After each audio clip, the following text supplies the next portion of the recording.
Okay, guys, this is going to be the second of three quick lectures on Chapter 1 for civics. Couple things, I've been communicating with some of you. I hope you are checking the class stream every day and watching CNN Top 10. The class stream is where I'm putting the majority of our stuff. The classwork is what you're clearly getting grades on.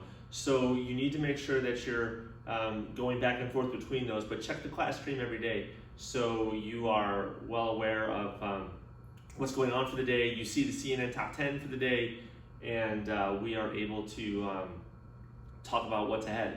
So we did a lecture on Tuesday and or Wednesday, excuse me, and we talked about different things about what it is, becoming a U.S. citizen, where we live, the types of jobs that are offered to us, right?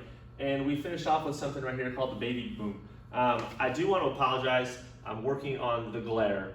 This is a bad background, I know, for these notes, but they are right in front of you. So as you're going along, you'll probably recognize kind of, what I'm putting in and where I'm putting it, and you'll see. So the baby boom was that massive amount of births that took place for about a period of 15 years after World War II, and now those kids are all retiring, right? Though my parents are baby boomers and they are retiring, and now it's up to us, right, to provide for them through Social Security and whatnot.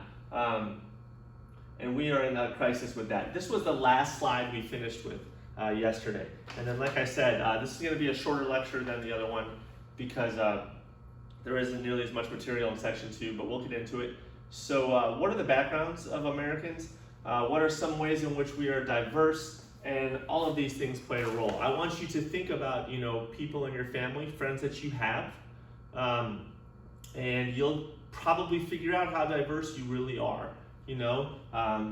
Things are different based on your age. Things are different based on where you live. The type of work you have, the type of background you have that you've grown up in, or that you've seen maybe someone else grow up in. You can compare those things. And of course, different cultures and ethnic groups, food, languages, clothing, all of those things are what make this country extremely diverse, right? So we are very background. There's in your book on page 8, it talks about some things. Do not worry about answering the questions. You do not have to. I will tell you if there's something within the notes that I want you to do extra, okay? So then we get into section 2. So we are on page 2 of your notes, and I mentioned the word mosaic. And here it is. So if you're having trouble reading this, sometimes you can kind of zoom in on the video screen a little bit as I'm talking. But we've been called a nation of immigrants, right? And an immigrant is someone who comes from one country to make their home in another. So when you think about it, right, we are.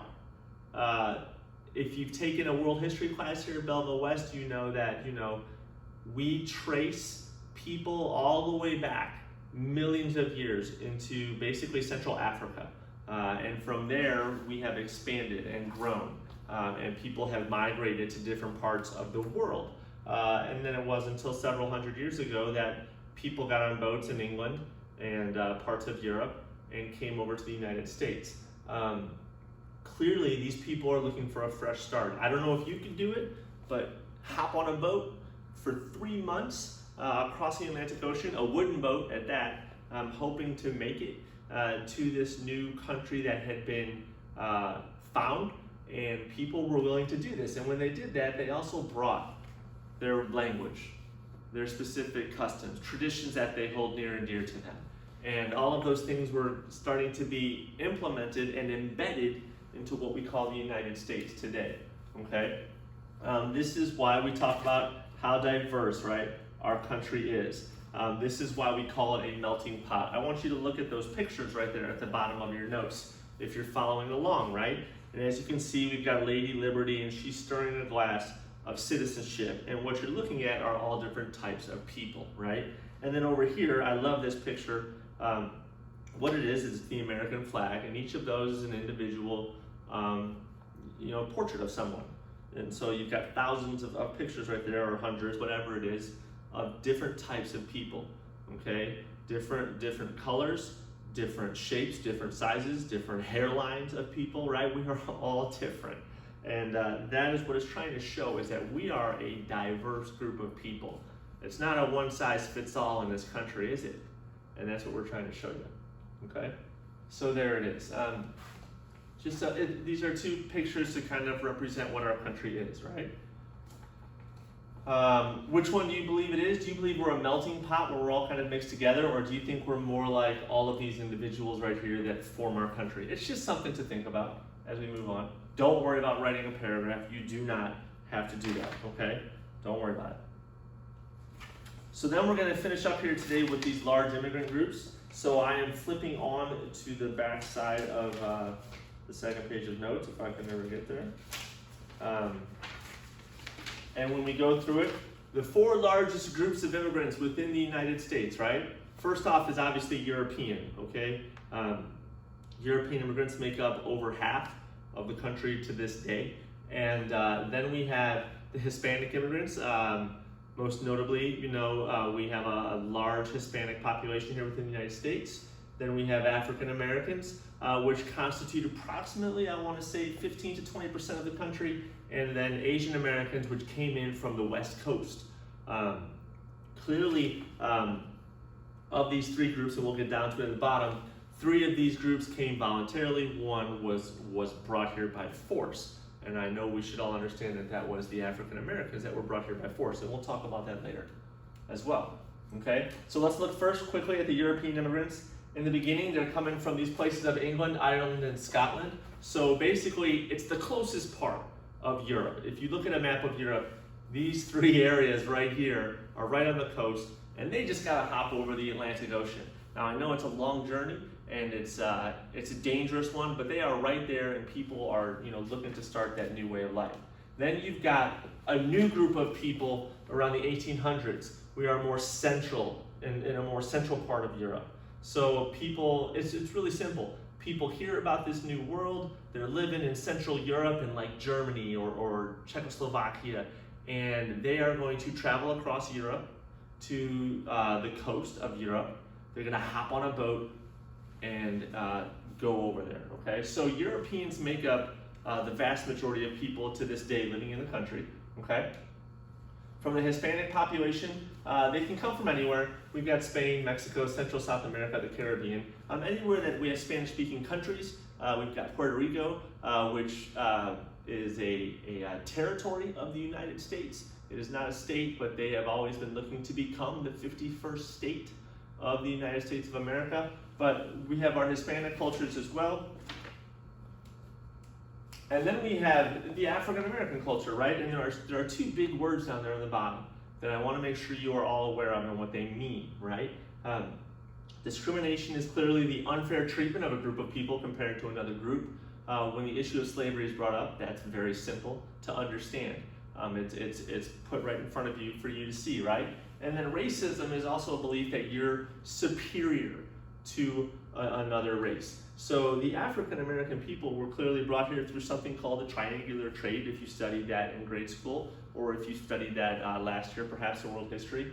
And being brought here by force, having no choice, having no say, they are still considered immigrants. But it's a lot different from those other groups that we've talked about so far, isn't it? Okay? Only group that did not come by choice, and they had to deal with discrimination and racism. And to this day, we still have these issues that linger and are a part of our country that we try to solve, right? That we're trying to make this country better, but they still exist. And they're things that we have to deal with, and we have to be able to talk about, that we have to be able to handle. And this is an issue that will come up throughout the course as we discuss different things. But clearly the most important thing to understand is this group of immigrants, they didn't have a say when they came over here, and the other groups did. We talk about other groups that have had discrimination or racism against them. I usually throw this out to the class, and the simplest answer would be the Jewish population during World War II. When Hitler chose to murder 6 million Jews, he clearly was discriminating against them, believing that his race was better than their race, and this is usually the most obvious answer. And we also talk about the Native American culture within the United States as well. So those are two answers that usually pop up. And then we've got Asian Americans on the next page.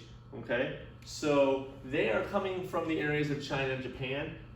It just makes sense, right? If the Europeans are coming from the Atlantic, that the Chinese and the Japanese are crossing the Pacific, which is twice, almost 3 times the size of the Atlantic Ocean, to reach the West Coast. And they are hearing about gold. I mean, you hear about gold, why wouldn't you get excited? And then they also know that there's a ton of jobs and businesses and opportunities for these people. So the Asian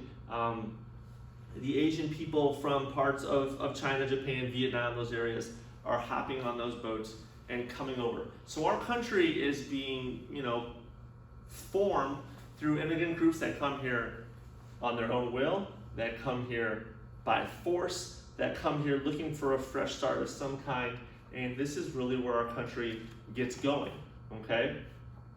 The problem is there was a lot of resentment, okay, with all of these people coming in. The European Americans that were moving to California through the Oregon Trail, that were moving over, were not happy with all of these Japanese and Chinese immigrants that were coming over by the thousands to make a life here within the West Coast.